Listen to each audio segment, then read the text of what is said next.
No one had ever seen a tower crane, and yet steel towers began to rise above New York City, as if propelled by sheer willpower. In the 1910s, the sky was filled with suspended girders, men walking on metal skeletons, and steam engines breathing amidst the city's roar. The question is not how they did it without our technology, but how a seemingly precarious method erected the first modern giants, rewriting the rules of construction forever. The Steel Revolution, when walls stopped supporting. For centuries, a building's height was dictated by a simple physical principle: compressive strength.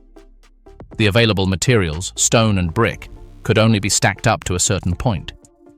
To support the weight of the upper floors, the walls at the base had to be extraordinarily thick, occupying valuable floor space and limiting the shape and size of windows. A 10-story building could have walls more than 2 meters thick on its ground floor, turning the interior into a succession of dark, cramped spaces. Architecture was, in essence, an art of supporting weight through mass. But at the end of the 19th century, a new material changed the game. It wasn't a sudden discovery, but rather the industrialization of a process that made it viable: the mass production of structural steel. This steel, rolled into specific shapes like I-beams and lattice columns, possessed a tensile and compressive strength that cast iron or stone could not match. The revolution was not aesthetic but structural. Architects and engineers understood that they could shift the load-bearing function from the exterior walls to an internal skeleton. This skeleton, a three-dimensional grid of steel columns and beams, would assume the entire load of the building, transmitting it directly to the foundations through a network of defined points. Exterior walls no longer needed to be massive. They could be thin curtains of brick, terracotta, or later glass, hung from the framework like a dress. This paradigm shift from load-bearing walls to steel skeletons not only allowed for previously unimaginable heights, it radically redefined the construction process from its very beginning. Construction no longer began by raising solid walls from the ground up. It began by erecting a forest of steel columns, a structure that appeared fragile and open, a simple diagram of lines in space. This skeleton, growing floor by floor, was the real work. Everything else, the floors, the walls, the finishes, would come later, filling in the framework. Therefore, the entire construction method had to be reinvented around a single objective: how to quickly and precisely assemble this metal skeleton in the middle of a dense city, without the tools we take for granted today. Steel was the promise, but erecting that steel was the monumental problem that the 1910s would have to solve: the steam derrick, the crane that was part of the building. On a modern construction site, the tower crane is a standalone titan. It anchors to a concrete base and rises on its own, an external spine that dominates the site. In 1910, New York, such a machine did not exist. The solution was a machine that was not standalone, but symbiotic: the steam derrick. This was not a crane in the contemporary sense. It was a device that depended entirely on the building it was helping to create. Its design was both simple and audacious. A vertical steel mast, often 30 meters or more in height, stood atop the partially completed structure. This mast was not supported by its own base, but by a network of thick steel cables, the turnbuckles, which were anchored at various points on the building, pulling the mast in opposite directions to keep it upright against wind and loads. It was a flagpole, but instead of hoisting a banner, it would lift beams weighing several tons. At the base of this derrick, usually on the top completed floor or an intermediate platform, resided its heart: a steam boiler and engine. This engine powered massive drums around which hoisting cables were wound, braided steel cables that ran down the side of the building to the street. The operation was straightforward, but required extreme precision. A team on the street hooked a beam onto a hook. High above, the derrick engineer, watching for the coming signals, monitored the steam engine.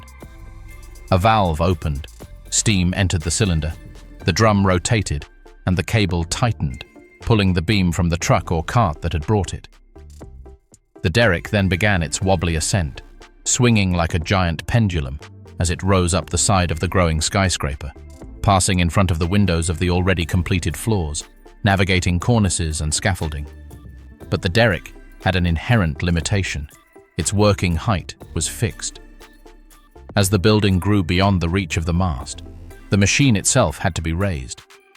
This process, known as jumping the derrick, was one of the most delicate and dangerous maneuvers of the entire project. First, a new horizontal steel beam, a crossbeam, was secured several stories above the existing mast. Then, with meticulous care, the turnbuckles holding the mast were loosened. Using temporary pulleys and auxiliary cables, the team began to hoist the entire assembly: the mast, the steam engine, and the platform. For several critical minutes, the entire derrick hung in the air, held only by temporary cables, swaying gently in the wind as workers guided it into its new position. Once the mast slid into its new base and the new anchor cables were tightened, the machine was operational again. It was a cycle repeated dozens of times in the construction of a single skyscraper. The steam derrick was not an external tool. It was a temporary organ of the building, a mechanical appendage that the steel skeleton itself had to carry and regenerate at greater heights on its own journey toward the sky. War logistics, the steel that couldn't wait. Building a skyscraper in the heart of Manhattan was less a construction project and more a military supply campaign. The battlefield was an overpopulated island, with narrow streets choked with traffic, streetcars, pedestrians, and a tangle of overhead wires. And the main supply, structural steel, wasn't produced there. Every beam, every column, every connecting plate was borne hundreds of miles away, in the giant steel mills of places like Pittsburgh, Pennsylvania, or Bethlehem. These components weren't generic. Each was rolled according to specific engineering drawings, with an exact length, profile, and hole pattern to fit with its neighbors at a specific point in the skeleton. There was no room for error or improvisation. A beam with poorly drilled holes was useless and would delay the entire process. Once manufactured, the piece began an epic journey. It was loaded onto a freight railcar, alongside dozens of its sisters, for a journey that could last days or even weeks, subject to rail delays, weather, and grid congestion. Its final destination wasn't a warehouse in Manhattan, because no such warehouse existed. Space was too precious. The destination was a wharf on the Hudson or East River, where massive barges unloaded the beams. From there, the challenge intensified. Wooden carts, pulled by teams of 2 or 4 draft horses, wound their way slowly through the cobblestone streets. These carts carried beams that often weighed more than a ton, 15-meter-long pieces that jutted out dangerously, swerving around corners with only inches of clearance from streetcars and storefronts. City traffic didn't stop for them. The carts blended into the chaos, crawling along toward the heart of the financial district. Its final destination wasn't a storage yard, but the very edge of the construction site, directly beneath the shadow of the operating derrick. This system operated under constant pressure and on the principle of what we would now call just-in-time delivery, not for efficiency, but out of sheer necessity. If a beam arrived too early, there was nowhere to put it. It obstructed the street, blocked traffic, and posed a public hazard. If it arrived late, the frenetic pace of construction ground to a halt. Hundreds of men, from the derrick operators to the riveters high above, were forced into idleness, and costs skyrocketed. Therefore, logistical planning was as critical as structural design. Foremen, engineers, and traffic managers coordinated train schedules, wagon routes, and lifting sequences with clockwork precision, always at the mercy of unforeseen events such as a storm, a rail strike, or a road accident. The entire city, with its noise and bustle, became the supply line. There was no room for error, nor room for steel that wasn't ready to fly. The dance in the air, lifting, guiding, and placement. When the beam finally reached the base of the building, the most dangerous and choreographed part of the entire process began. Its journey from the street to its permanent position in the sky. This was a ballet of brute force, pinpoint precision, and silent communication, performed hundreds of meters above the ground. The first act was directed by the man on the street, the hookman. His job was to secure the beam to the derrick's hook with heavy chain slings, ensuring the weight was balanced to prevent excessive swaying. Once the all-clear was given, control passed to 2 men whose roles were absolutely critical: the signalman and the derrick engineer. In the deafening bustle of the construction site, the noise of the steam engine, the clatter of the trams, the hammering of rivets, and the constant clamor of the city made verbal communication impossible. A shout would be lost in the air. Therefore, everything depended on the signalman's hand signals. Positioned with a clear view of both the ascending beam and the engineer in his cab, the signalman was the sole conduit. With a coded system of gestures, he indicated the actions. An arm extended upward in a circular motion to hoist, a flat hand lowered to stop, a hand gesture to rotate the load. The engineer didn't look at the beam. His eyes were fixed on the signalman's hands. The trust between them was absolute. One misinterpreted gesture, a delay of a second, and a multi-ton beam could become an uncontrolled pendulum, slamming into the structure, severing cables, or killing someone in the street. As the beam ascended, swaying gently, the stage was being set high above. There, on the open framework of the completed top floor, the connectors awaited. These men were the elite of the elite, the ironworkers who labored without nets or harnesses, walking with disconcerting calm on horizontal beams barely 30 centimeters wide, the void below their feet. Their work began as the ascending beam approached ground level. With long guide ropes attached to their ends, the connectors pulled and oriented the load, combating its sway, gently guiding it into its final position between the columns that would receive it. This moment was one of extreme tension. The receiving columns were not still. The entire building, at that height, moved. It flexed and swayed slightly in the wind, a movement that could be several centimeters. The holes in the beams, which had to align perfectly with those in the columns, often did not match. The connectors, using tapered steel bars and heavy sledgehammers, had to force the alignment, hammering pins through the holes to temporarily join the piece. They did so with controlled violence, feeling the living structure beneath their feet. Once the beam rested on its supports and the temporary pins secured it, the derrick's sling was released. The beam had gone from being a suspended load to an integral part of the skyscraper's skeleton, often in a matter of minutes. Below, the signalman gave the order to lower the hook, and the cycle began again almost immediately. There was no time for contemplation. The rhythm was relentless, a cadence marked by the sound of steam, the squeal of steel, and the eloquent silence of the men who, with gestures and ropes, assembled a mountain in the air. The rhythm of the rivet, a choreography of seconds. Once a beam was positioned and secured with temporary pins, it was not yet a permanent part of the structure. That connection, which had to transfer titanic forces through decades of wind and load, was achieved with a small metal cylinder, the rivet. But this was not a bolting process. It was a ritual of fire, synchronization, and brutal speed, known as hot riveting, and its execution was the very heartbeat of the construction. The window of time was so narrow and critical that it demanded a specialized team of 5 men, each with a precise role, performing a choreography that allowed no room for error. The process began with the heater. Beside a small portable forge fueled by coal or coke, this man kept dozens of rivets, steel cylinders with a head at one end, hot, white hot, at a temperature of around 1000 degrees Celsius. The metal had to be hot enough to be malleable, but not so molten as to disintegrate. The next man was the thrower or catcher. With long tongs, he extracted a glowing rivet from the forge. In one fluid motion, he didn't walk with it, he threw it. With a precise twist of his arm, he flung the gleaming rivet, tracing a short arc in the air of 10, 15, sometimes 20 meters toward the catcher. This throw was not an act of bravery, but of efficiency. Every second counted. The third man, the catcher, waited with a metal bucket or a conical can. He caught the rivet in mid-air with a dull metallic clang, and without losing an instant, inserted it into the prepared hole of the steel fitting. On the other side of the beam, a fourth man, the backer bar bearer, pressed a heavy steel bar with all his might against the pre-formed head of the rivet so that it wouldn't give way during the next step. Then the fifth man, the rivet setter, came into play. Wielding a heavy pneumatic tool, a ram, he placed it on the exposed end of the rivet, the shank. As he activated the tool, an internal piston struck the red-hot metal with a barrage of deafening impacts.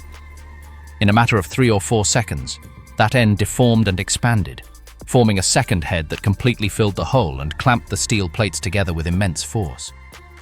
The entire process, from the initial launch to the final riveting, had to be completed in less than half a minute.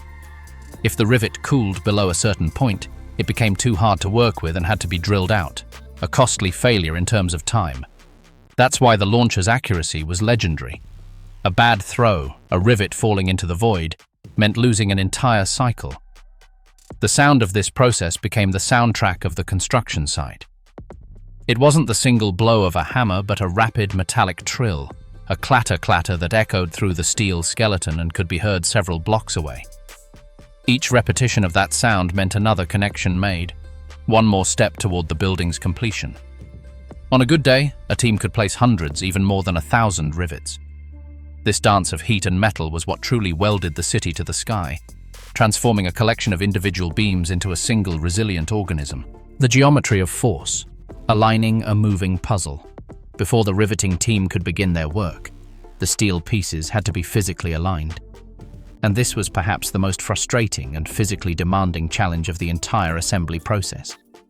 On paper, the engineering drawings showed a perfect grid, with precisely drilled holes in each beam and column that had to match up to the millimeter. In reality, 100 meters above the street, theory clashed with a series of brutal forces. First, there was the wind, which not only swayed the beams during hoisting, but also caused the entire already built structure to oscillate. One column could shift several centimeters relative to its neighbor.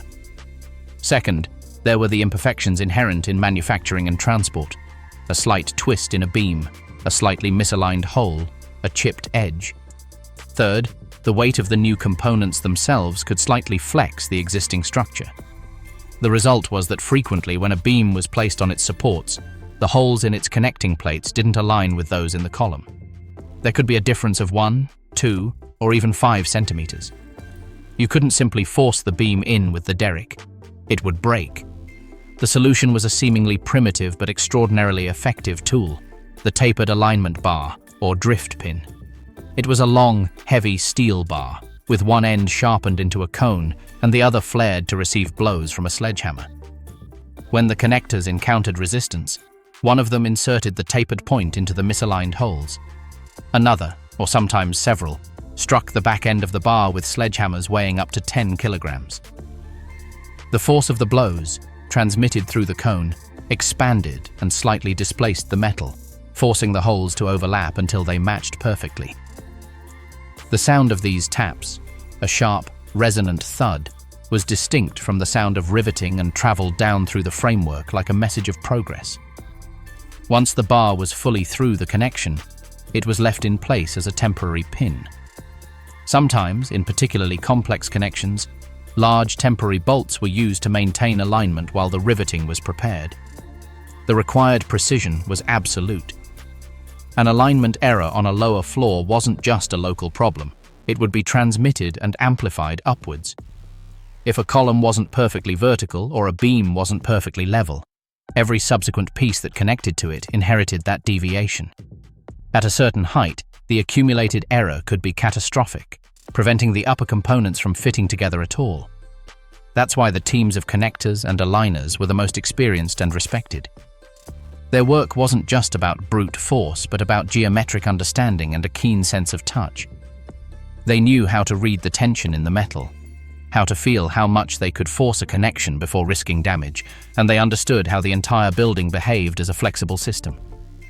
Each blow of the sledgehammer was a calculated decision, a controlled application of violence to tame the wild geometry of the steel in mid-air. Masters of the sky. The culture and risk of the ironworker. The man who did this work was no ordinary laborer.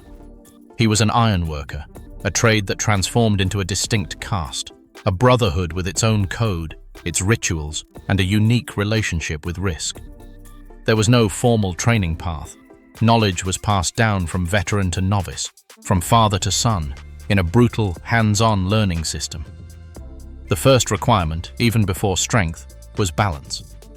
Walking on a beam 30 centimeters wide, 200 meters above the ground, in the wind, with hands full carrying tools, was not a skill just anyone could acquire. It required a sense of movement, absolute trust in one's own body, and in the soles of the hobnailed boots gripping the steel. Courage was a requirement, but not the reckless kind. It was a cold, calculated courage, based on competence and a constant awareness of danger. Communication among them was sparse, often silent. Up at the heights, where the wind choked out words, they learned to read intentions in body language, in a glance, in a nod. A scream was a last resort, a signal of distress. This normalization of extreme risk defined their lives. There were no safety harnesses, no nets, no permanent railings. The invisible limit, wind, height, and the end of a method. The construction system of the 1910s, however ingenious and efficient, found its limits in the very forces it sought to conquer: wind and scale. Wind was the decisive factor, the sole overseer whom everyone, from the chief engineer to the apprentice, had to obey. It was not merely a nuisance. It was a force capable of halting construction entirely. Derricks, with their tall masts and guy wires, were particularly vulnerable. A strong gust could turn a hoisted beam into an uncontrollable pendulum, place dangerous tension on the anchor cables, or make it impossible for the connectors to work on the narrow beams. The foreman developed a keen instinct, observing flags, clouds, and the behavior of the smoke. If the wind exceeded an unwritten but well-known threshold, a whistle was blown. The steam engines were shut down, the boilers were left idling, and the steel was left in the street. There was no arguing with it. Construction came to a halt, sometimes for hours, sometimes for days, at a huge cost, but accepted as part of the process. As the buildings surpassed 150, 200 meters, a new challenge arose: the sway of the structure itself. The steel skeleton, designed to have a degree of flexibility, shifted. On the upper floors, this sway could be noticeable, even disorienting. For the workers, it meant that the ground beneath their feet was unstable. The columns and beams they were trying to connect could move independently, greatly complicating alignment. Logistics also reached a breaking point. A single very tall skyscraper could require 3, 4, or even more derricks operating simultaneously on different levels or sides of the building. Coordinating multiple lifts, ensuring that beam paths didn't cross and that the machines didn't interfere with each other, became a three-dimensional puzzle of enormous complexity. The just-in-time system was stretched to its limits. A delay in a critical component could paralyze multiple work fronts. These limitations, increasingly evident as greater heights and faster paces were sought, signaled the decline of the steam derrick method. It wasn't a failure, but rather the exhaustion of its potential. The need was clear: a lifting machine that didn't depend on the building for support, that could raise itself stably and safely, and that had a greater radius and lifting capacity. This need spurred the development that would define the next era: the self-propelled tower crane. However, the legacy of the 1910 method wasn't replaced, but rather absorbed. The modern tower crane is, in essence, a perfected derrick, freed from its constraints. But what the crane couldn't replace were the human and organizational principles that the old system forged in the fire. The next generation of builders didn't start from scratch.